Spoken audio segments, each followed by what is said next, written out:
pergunta Por que que vocês estão fazendo esse trabalho? Por que que o transporte sustentável é tão importante à sua região e à sua comunidade? Então vamos passar por cada um de vocês. Mas, Jerry, por que que você não começa essa para a gente?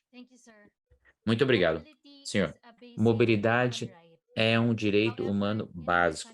Agora, no meu país, nas Filipinas, um transporte seguro, eficiente, acaba sendo um desafio para pedestres, ciclistas e até mesmo para as crianças, para idosos, mulheres grávidas e até pessoas com deficiências físicas. Os filipinos estão lidando com uma péssima qualidade de integração da nossa rede de rodovias e ruas e com mobilidade urbana. E atualmente, 80% de todo o espaço, o acesso às ruas no meu país, nas Filipinas, eles são dedicados ao uso de carros privados.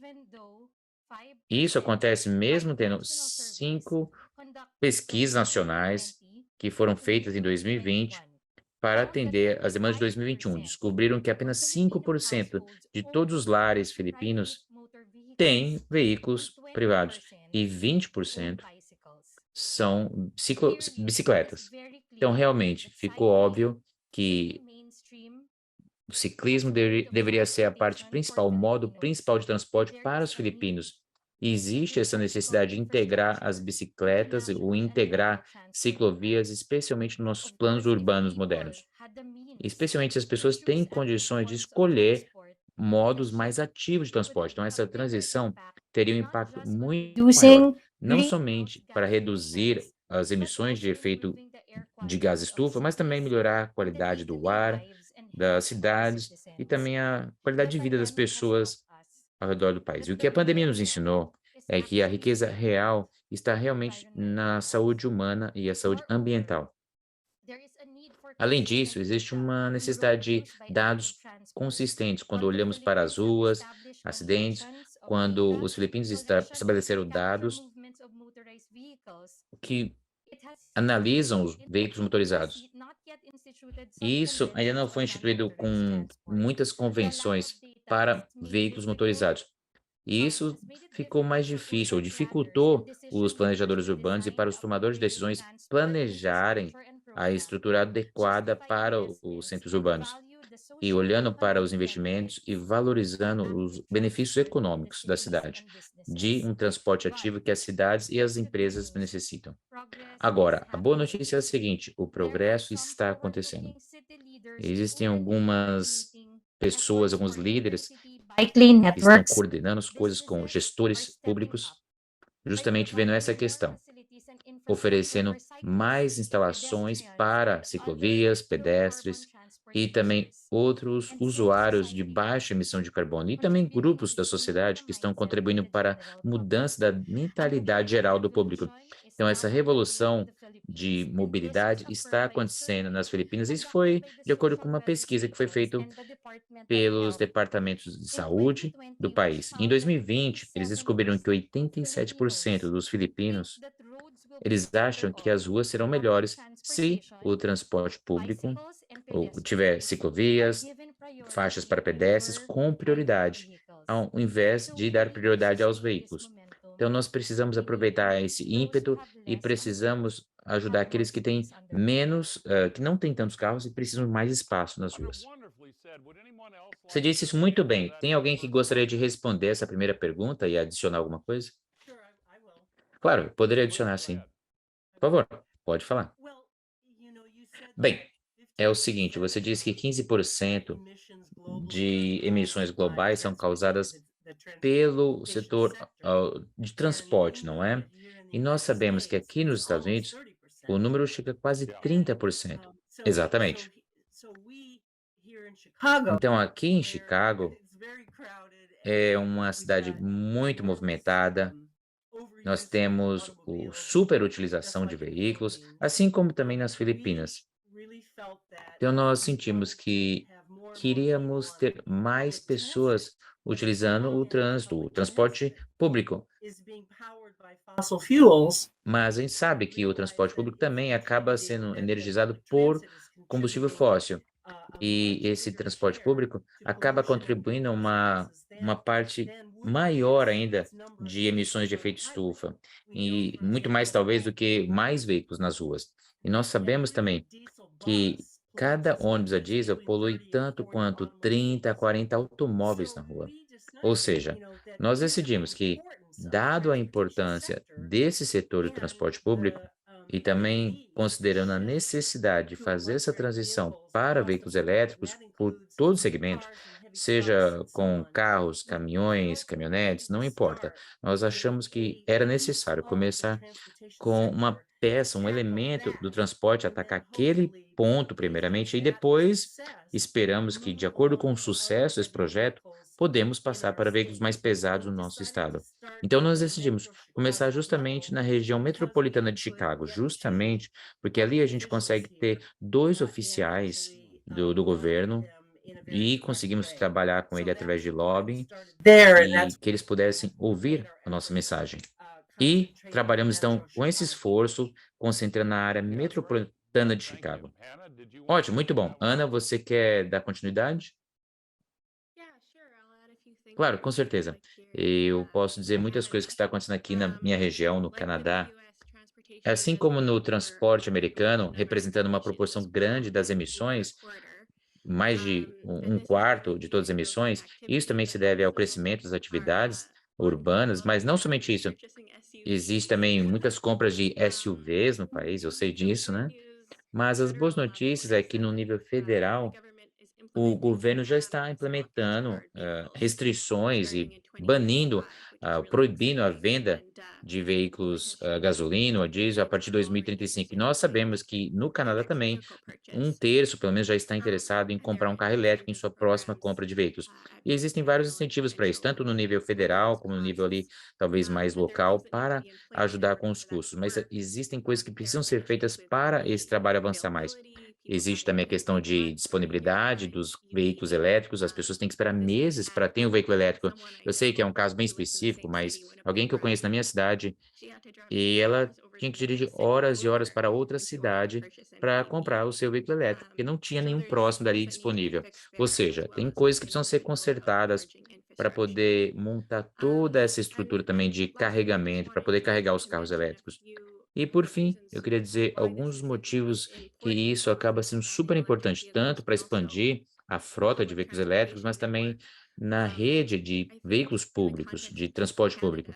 Quando olhamos para o contexto do Canadá, um motivo importante e precisamos trabalhar nesse sentido, especialmente quando expandimos nas cidades internas, tanto com a rede lá de ônibus interligados, não vai reduzir as emissões em si, mas isso vai ajudar a ter as pessoas de formas seguras, ajudar a conectividade das comunidades urbanas e rurais. E que acaba também trazendo muitas das pessoas indígenas. No Canadá, pessoas que ficam desaparecidas, mulheres desaparecidas ou que são assassinadas, é uma questão importante, é bem preocupante e precisamos de ter reformas em transporte, transporte público seguro para que as pessoas possam viajar de comunidade para comunidade se sentindo segura. Ótimo, bom, muito bom o seu comentário. Eu acho que, assim como qualquer esforço de importância, todos vocês passaram por alguns contratempos, tiveram obstáculos no caminho durante o seu trabalho, isso eu não tenho dúvida. Então, minha pergunta é: o que que você enxerga como o maior desafio a ser superado se nós realmente quisermos ter um transporte de zero emissões que seja viável na sua comunidade? E, Pamela, podemos começar com você nesta? Estou tentando pensar sobre a pergunta sobre o maior desafio, porque é difícil enumerar, né? Qual que é o maior, temos tantos. De qualquer forma, quando se trata de agências de transporte público, das agências que estão supervisionando, monitorando se existe ou não essa transição para um lado elétrico, o maior obstáculo, eu diria, é que eles têm já vários mitos sobre veículos elétricos, sobre como que eles funcionam e que eles precisam superar. E o que precisa acontecer realmente é eles terem a disposição de mudar. E isso, eu quero dizer que eles precisam mudar o tamanho das garagens, o estacionamento dos ônibus, o treinamento da equipe de manutenção desses ônibus, tudo isso que é necessário para que eles consigam implementar eletrificação real em sua frota. E quando nós começamos, eu acho que, pelo menos, a minha co-chair, a senhora Stone falou na primeira reunião, falou que as conversas se tratavam de quantas vezes eles tinham que dizer não para ela. Ou quantas vezes ela teve que ouvir a palavra não. Justamente porque tudo que a gente falou sobre a importância dessa transição, eles recebiam muitas objeções em seguida, do tipo que eu acabei de mencionar para vocês. Então, ou é que é muito frio em Chicago, nós não temos a autonomia para muitos quilômetros alcançados, ou o ônibus não vai dar conta da trajetória, não temos a bateria adequada, ou a equipe de manutenção não sabe manter esse tipo de ônibus. Assim, todo tipo de desculpa e objeção, ou que custa caro demais. Então, uma objeção após outra objeção. Então, a gente trabalha justamente com as agências que estão que são em vigilância dessas coisas. E isso é que tem sido desafiador. Interessante ouvir tudo isso. E tem mais alguém que quer responder essa pergunta sobre o maior obstáculo? Sir, if I may Olha, add, senhor, se eu puder for the complementar aqui, adicionar algumas Philippines, coisas, porque nas one of the Filipinas, biggest uma challenge das would be maiores the questões culture. ali The seria a car-centric cultura, mindset a of mentalidade que Filipinos. o povo é realmente focado em For carros. Filipinos, E having a para os car filipinos, means it's a ter um symbol carro of success. significa o quê? Que você But teve sucesso na vida. Então, honestly, representa o status. it's not, Mas, para ser obviously, sincera, because não é, as the pandemic obviamente, has shown um us, status, porque a it's pandemia really nos the mostrou o quê? health of the Justamente citizen isso. that is more E é a important, and the saúde do cidadão environment que é mais health importante, e of a the saúde Philippines more ambiental do important país, que acaba sendo than mais material importante gains. do que os seus And bens materiais. therefore, this will Portanto, require a change isso in a requer uma collective mudança no approach todo, no in grupo. unity. Então, uma abordagem We diferente need para to as have comunidades. Precisamos long-term ter uma commitment from visão, um policymakers, comprometimento de which is longa important, data, de longo prazo and the com os private sector and legisladores the civic e no setor groups. privado também, This com is why grupos our cívicos. E é strategy por for the isso que a nossa Winter estratégia Alliance nesse is to build prêmio de mobilidade é sustainable of justamente trazer sustainable uma mobility rede de advocates from mobilidade different sustentável sectors and defendida por industries vários that setores, will várias lobby for, indústrias que vão develop and fazer implement lobbying para policies, desenvolver e programs and implementar políticas initiatives públicas, that will programas, create an iniciativas enabling que vão environment for permitir active um ambiente transport de and transporte inclusive ativo, mobility sustentável, in the inclusivo Philippines. nas This is of Filipinas. course made E isso, é possible claro, by our só pode ser network of possibilitado pela rede de 1,800 climate reality leaders 1.800 across the líderes country. de mudança That climática que temos ao diversity of redor do climate país. E a reality diversidade leaders dos nossos enables líderes da us mudança climática é o to que nos meaningful permite criar and robust collaborations with different grassroots colaborações significativas, organizations that expressivas com strengthen our organizações commitment to working on de active and trabalho de sustainable base. transport. E assim teremos um transporte sustentável. Interessante. E, Ana, você quer adicionar também alguma coisa mais a essa pergunta? Claro, claro, posso adicionar algumas palavras. Como alguns já disseram aí, é difícil escolher o desafio, não é? Porque temos tantos desafios nesse sentido. Geograficamente falando, nosso país, o Canadá não é muito denso em sua população, nós temos uma linha ali enorme na parte do sul com população, mas isso acaba tendo vários desafios geográficos para a gente conseguir criar toda a estrutura de carregamento entre os centros urbanos e a área rural. E outro desafio geográfico também se trata dos nossos invernos, que são bem frios, especialmente aqui na região que eu estou. Aqui tem muita neve, neva bastante aqui. E isso acaba sendo um dos desafios para o pessoal aceitar uma transição ao veículo elétrico. Não é algo tão atraente para as pessoas, e especialmente para aqueles que têm problemas de mobilidade. E, por fim, assim como é no caso em muitos lugares do mundo, em quase todo lugar do mundo, a pandemia realmente nos causou impacto, afetou a utilização de veículos nos últimos anos, dos canadenses. Então, algumas cidades, maioria, dependem em grande parte de faturamento dessas economias e como se fosse um Uber, Lyft ou qualquer aplicativo semelhante, e eles estão continuando com isso para conseguir pagar pelas suas viagens de um ponto A para o B. Já em Montreal, os custos, as tarifas de trânsito também foram mudados justamente devido a essa questão. E isso incentiva o quê? Você compartilhar essas viagens e pagar serviços como esse. Eu acho que isso que é bem especial desse momento, mas com certeza é um desafio. You want to avoid that downward spiral with É importante evitar essa queda de utilização de transportes públicos, e três vocês três são muito bem-sucedidos no seu trabalho.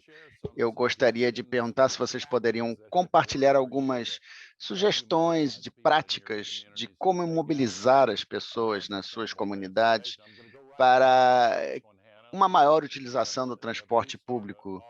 Então, eu acho importante se você, Hannah, puder responder para a gente. Olha, eu acho que o nosso projeto a nossa Liga de Clima, como a gente chama aqui, de questões climáticas no Canadá, foca especificamente em transporte público sustentável e também a coleção de dados sobre utilização de transporte público, e é uma conversa que a gente gostaria de expandir dentro desse projeto que estamos fazendo anualmente desde 2018, e basicamente é sobre os indicadores de sustentabilidade. E temos uma base de dados aberta e trabalhamos com voluntários, com líderes de movimentos climáticos aqui no Canadá.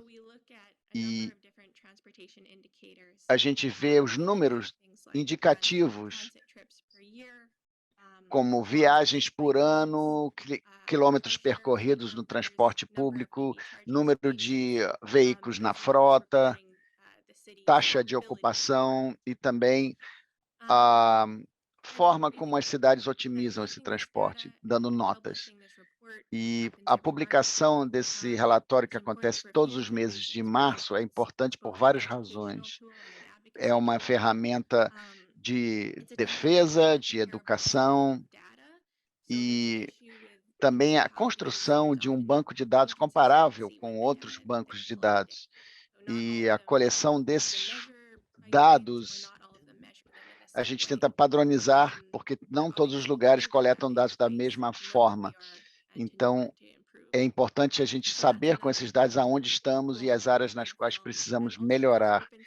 E esse tipo de atividade também abre um diálogo com os cidadãos, com pessoas na prefeitura, vereadores. Isso traz mais transparência e você pode também chegar até eles com números concretos quando for fazer alguma exigência. E eu queria dar um exemplo rápido aqui. O ano passado, Montreal se destacou com a questão do transporte público com o maior número de viagens anuais por pessoa. E eu acho que essa política que levou a isso, ela deve ser compartilhada, e também a criação de um imposto sobre o combustível fóssil local também, para encorajar o uso do transporte público. Isso pode ser passado para outras cidades. Olha, Pamela, você talvez queira falar alguma coisa, Jeremiah? Ok, eu vou começar então, o Jeremiah. Tá bom, então eu começo.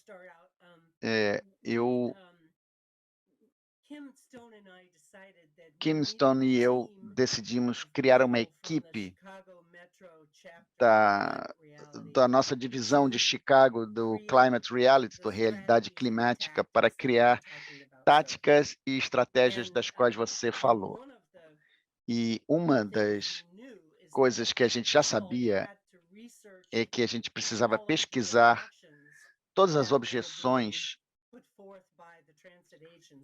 que foram colocadas pela agência de transporte, no caso, a agência suburbana, mas o que se aplica também à cidade de Chicago. E nós pesquisamos os problemas que eles apresentaram, comparamos com outras cidades inclusive com climas semelhantes aos nossos. E nós criamos documentação que provava para eles que as suas objeções não tinham base. Começamos com a equipe da agência e não houve progressos ali. Então, achamos que era o momento de colocar pressão no conselho diretivo da agência de transportes da cidade e na região do condado de Cook e outras regiões de Chicago, os vereadores nós começamos a fornecer informações sobre os danos causados à saúde das pessoas e ao meio ambiente pelas políticas atuais. A gente colocou dados específicos e claros sobre o que estava acontecendo com o uso de ônibus a diesel ou a gasolina, mas especialmente diesel. E começamos a mobilizar uma força-tarefa e outras pessoas para sempre comparecer aos encontros do conselho, várias pessoas de várias comunidades falando sobre contra a compra desses ônibus movidos a combustível fóssil. E, em muitos casos, eles nos deixaram comparecer em pessoa se a gente seguisse os protocolos de segurança. Então, houve várias reuniões nas quais tínhamos 10, 15, 20 pessoas, cada uma falando por 2, 3 minutos sobre suas objeções, sobre essas decisões tomadas pela agência e compartilhando dados muito reais. E muitos desses dados foram publicados em jornais, e isso gerou um desconforto para a agência, para que continuassem com a sua antiga política e seus planos antiquados. E depois de 1 ano e meio desse tipo de lobby, eles mudaram sua trajetória e se comprometeram a uma eletrificação de 100% da frota de transporte público. Mas isso demandou uma quantidade incrível de envolvimento nas nossas organizações, de ação, de horas de trabalho para fazer esse lobby no conselho diretivo. Então, foi um processo penoso, um processo longo, que nos levou à exaustão, e eu sei que a gente eu acho que eles ficaram cansados de ver tantos representantes, tantos dos nossos representantes apresentando suas objeções, porque, né, para eles as prioridades, o que vinha em primeiro lugar era outra coisa, e não talvez o bem-estar de todos. Então, no final, deu tudo certo, mas foi fruto de persistência e muita organização. Olha, fantástico. Bons meios para levar a um bom fim. Jeremiah, você gostaria de fazer algum comentário? E depois eu vou ter que voltar para o Ethan, que também deve ter já perguntas da nossa plateia. Então, Jeremiah, você gostaria de responder a essa pergunta? Sim, senhor. Aqui nas Filipinas, nós temos um programa de conscientização. É uma ONG que atua nas comunidades sobre as vantagens da mobilidade através do transporte público, com reconhecimento já de muitas das lideranças do governo, encorajando o transporte por bicicleta, o transporte limpo em geral, e todos os membros, os oficiais públicos, ouviram vozes que foram amplificadas por uma nova cultura de feedback, de retorno do pensamento ativo das nossas comunidades, gerando investimentos para infraestrutura para pedestres e ciclistas. E uma das opções da conscientização de transporte público é a criação de uma rede de parceiros de cidadãos organizados para o incentivo ao ciclismo, e esse movimento vem crescendo muito com a conscientização do público sobre as vantagens desse tipo de transporte, e também para influenciar os legisladores para a melhora da infraestrutura de ciclovias, o que geraria um aumento no transporte sustentável, com menos impacto no meio ambiente. envolvendo a criação de mais pessoas engajadas e mais utilitários do ciclismo como meio de transporte, o engajamento de cidadãos e membros do governo para a implantação desse tipo de transporte. Foi isso que fizemos. Ótimo, maravilhoso. Olha, você e os seus colegas estão fazendo um trabalho fantástico. E como vocês sabem, nós temos uma larga audiência aqui que também querem saber como eles podem atuar para implementar essas mudanças em suas comunidades. Então, a minha última pergunta para vocês, antes de passarmos para o Ethan e as perguntas da plateia, eu gostaria de perguntar para cada um de vocês, se vocês tivessem um conselho para dar para aqueles que querem se envolver na defesa da iniciativa de transporte público com emissão zero, o que vocês diriam? Hannah, eu vou começar com você. Olha, eu encorajaria as pessoas, sobretudo quem está aqui no Canadá, para conferir o nosso relatório da Liga Nacional do ano passado. On our website. And É you can disponível no nosso website. E você pode levar ao seu conselho local, governamental, e você pode ver o trabalho que fizemos no ano passado, e você pode usar isso como uma ferramenta de defesa para que a sua cidade melhore nesse aspecto no ano que vem. Eu estou em Winnipeg e eu acho que a gente chegou no ranking mediano em termos de quantidade de viagens em transporte sustentável. Se você não estiver no Canadá, mas estiver interessado em replicar o que a nossa Liga Nacional de Clima está fazendo, por favor, entre em contato conosco. Muito obrigado. Pamela? Bom, eu acho que o conselho principal que eu gostaria de oferecer seria: prepare-se se você quiser fazer mudanças de política, mesmo no nível de agências ou no nível dos legisladores.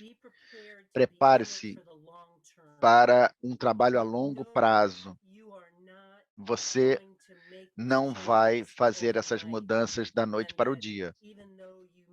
E mesmo que haja contratempos, no começo especialmente, você precisa persistir, intensificar o trabalho que vocês estão fazendo, trazendo mais aliados e apresentar argumentos que realmente façam diferença. Uma coisa que eu não mencionei foi o fato de que argumentos econômicos foram os que realmente fizeram a diferença.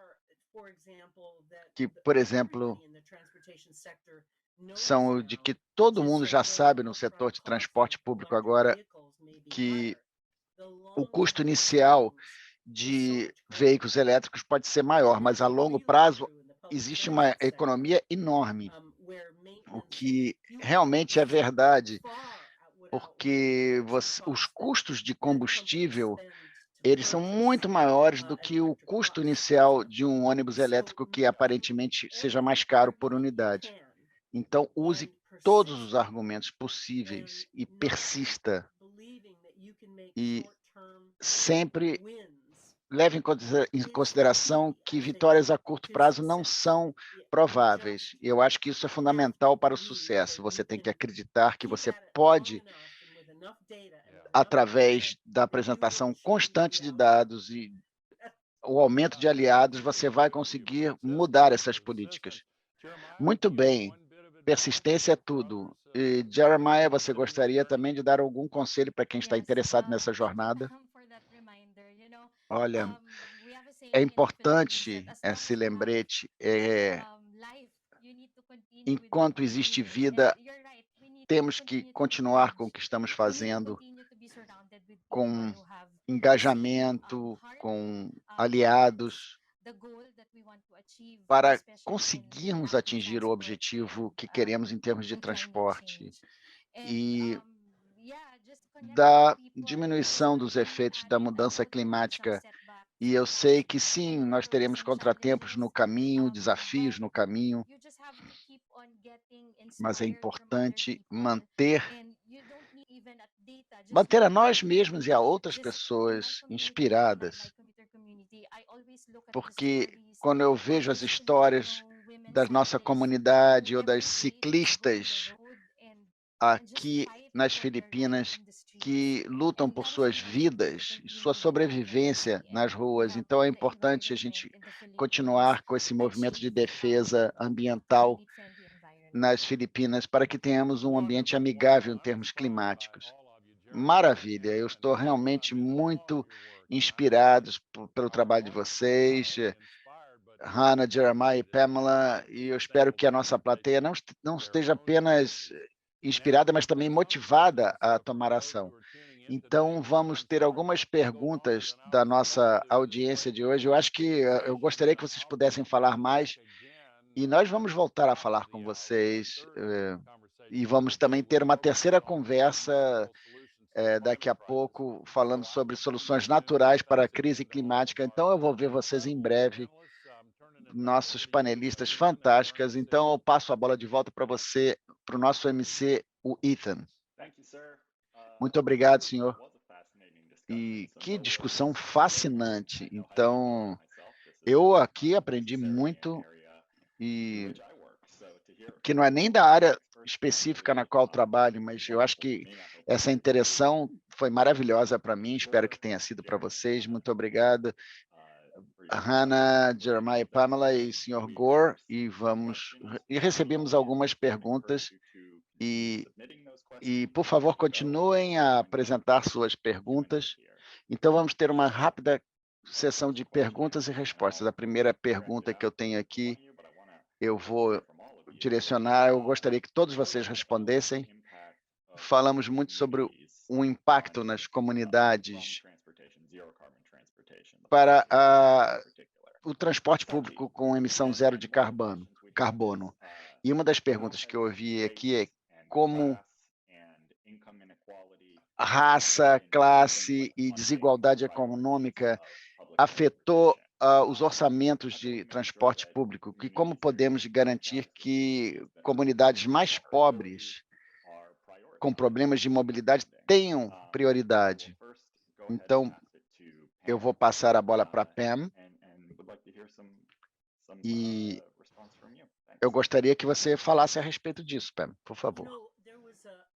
Olha, houve um estudo feito pela Associação de Doenças Respiratórias aqui em Chicago, analisando o impacto de veículos movidos a combustível fóssil nas comunidades de cor na nossa região. E ficou claro que as pessoas que moram mais perto de estacionamentos de ônibus, depósitos, centrais, que armazenam uma grande quantidade de veículos, tinham um aumento substancial, percentual, em uma incidência muito maior de doenças respiratórias devido à poluição do ar. Então, nós passamos algumas recomendações para as agências, deixando claro que essas agências precisam priorizar a eletrificação, primeiramente nessas áreas.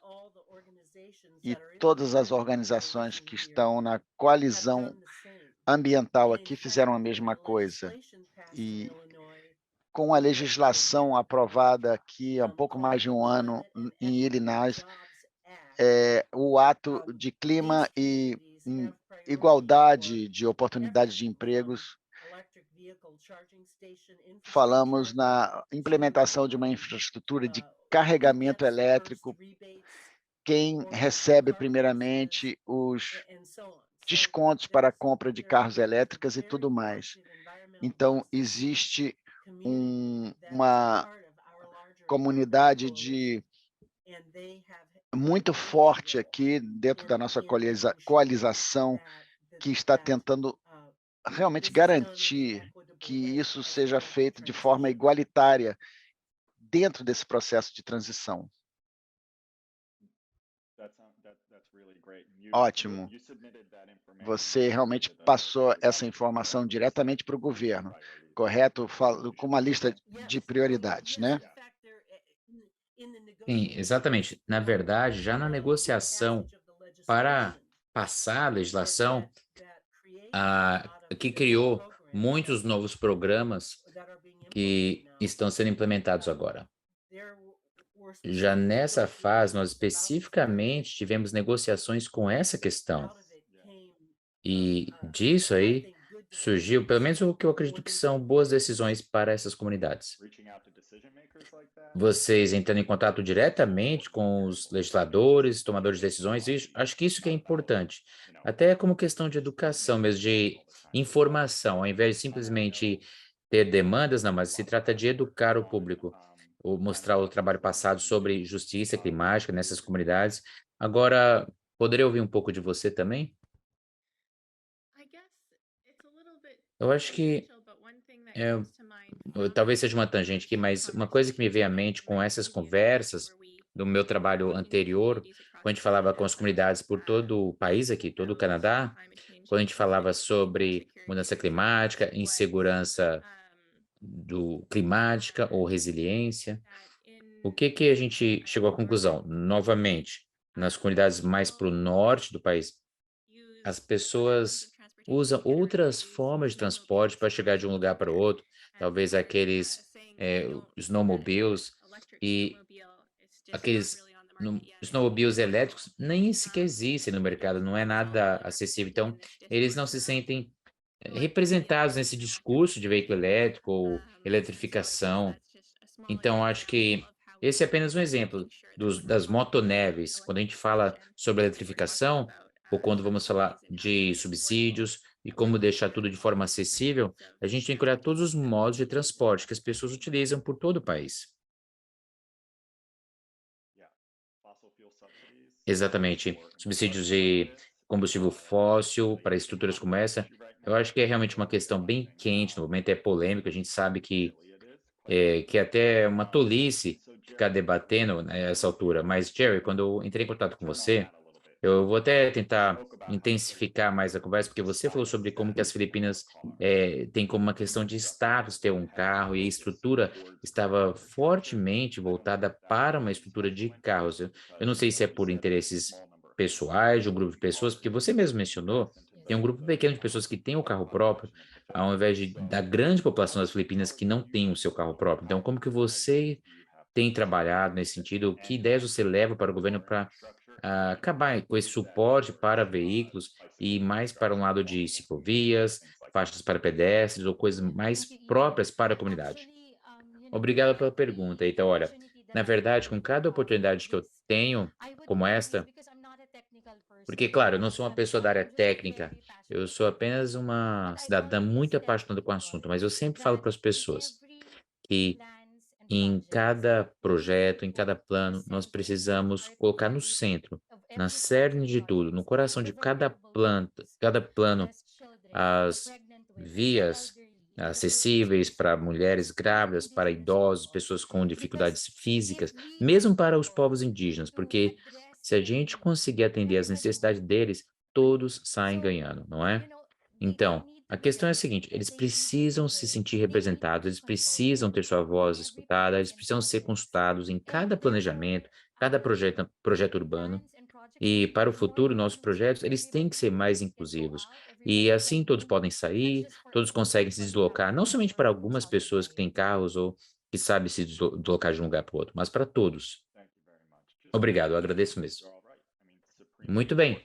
Isso é extremamente importante e é como transmitir essa mensagem, né? Isso é que é importante. Uma coisa que a realidade climática tem com seus líderes é justamente o dom de contar histórias. Você já mencionou no início, eu sei que era uma questão bem pessoal, um caso o único da sua amiga, que tinha que dirigir horas e horas para ir até o Winnipeg ter um veículo elétrico. Então, que papel tem esse dom, esse talento de contar histórias desenvolvido? Eu sei que temos poucos minutos, mas qual o papel de storytelling, de contar a história, ele tem tido na sua comunidade? Eu vou ter que escolher alguém, né? Que tal de volta para a Pamela? Olha, em primeiro lugar, eu lembro de um que eu posso compartilhar. Um dos nossos membros da realidade climática disse, numa audiência pública, ela disse o seguinte, que ela vivia na cidade, caminhava por todos os lugares e toda vez que ela fazia uma curva, virava a esquina, tinha aquele cheiro, o mau cheiro de canos abertos ou de ônibus, de escapamento de ônibus a diesel, que ela ficava ali se sentindo super esmagada pelo cheiro, o mau cheiro do diesel, sabendo que ela estava respirando todas essas partículas ali tóxicas, talvez. Então, somente essa experiência de caminhar pela cidade, para ela, que provavelmente que já tem 80 anos, e isso ela já sentia que poderia ser drasticamente melhorado se os ônibus fossem elétricos. Então, somente a imagem dela ficar ali na esquina, virando a esquina, sentindo a poluição do escapamento desse ônibus a diesel, somente isso já foi algo super, super eficaz.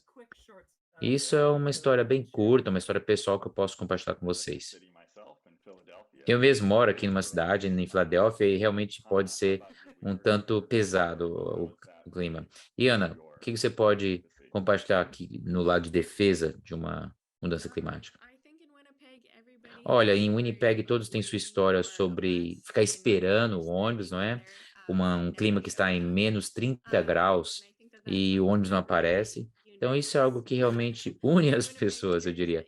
Todo o pessoal de Winnipeg, porque nós, nessa cidade, todos nós entendemos a situação, todos nós temos uma história semelhante e sabemos que o transporte público precisa ser aprimorado e muito.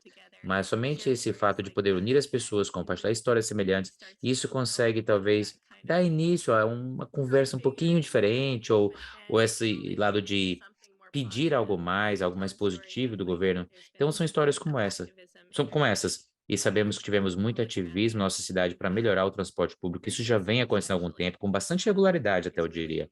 Então é isso que é bem importante para nós. Ok, indo agora de lugares bem frios para lugares bem quentes, Jerry, uma história bem curta sobre a importância da sua região, e assim a gente tem que encerrar. As histórias são realmente muito importantes. Eu sei que nas nossas comunidades, onde eu sou administradora lá no Facebook, temos mais de 6 mil membros e eu sempre encorajo as mulheres para contar suas histórias sobre a sua experiência andando de bicicleta, como que foi. E nós temos mais de 170 histórias pessoais dos nossos membros. E toda vez que eu posto alguma coisa ali, a gente tem muita e muita atenção. Atenção positiva. Por quê? Porque nós podemos acreditar ali facilmente que eles se sentem ali encorajados para dar continuidade, eles não se sentem sozinhos quando vêm essas histórias, essas ciclistas, mulheres ciclistas. E para toda a audiência, para todos que estão nos ouvindo, confiram o hashtag ali, Share the Road with Her, compartilhe a via com ela. E vocês vão ver as histórias de mulheres filipinas, como que elas lutam por sua própria vida para ter mais segurança nas ruas. Então é isso mesmo, é isso que eu queria compartilhar. Obrigado, Ethan. Obrigado a vocês. O nosso tempo esgotou, infelizmente, mas antes de sairmos, quero somente agradecer o grupo aqui impressionante de participantes do painel, do Sr. Gore, a Hannah, a Jerry e também eu. E obrigado a todos vocês por terem feito parte dessa conversa. Temos mais 2 diálogos que vai fazer parte do nosso dia, e se vocês puderem, continue aqui conosco para os próximos diálogos, que vai começar assim que o ponteiro bater na hora exata, e vamos falar sobre soluções naturais. Então, obrigado por darem continuidade a esse programa 24 horas com a realidade climática, ouvindo histórias de pessoas como vocês, onde estamos fazendo essa transição climática por todo o planeta. E vocês podem acompanhar essas histórias no nosso Instagram, em Climate Reality, ou indo para o nosso site, www.24horasderealidade.com. E é o número 2 e 4, 24horasderealidade.com. Obrigado e até a próxima.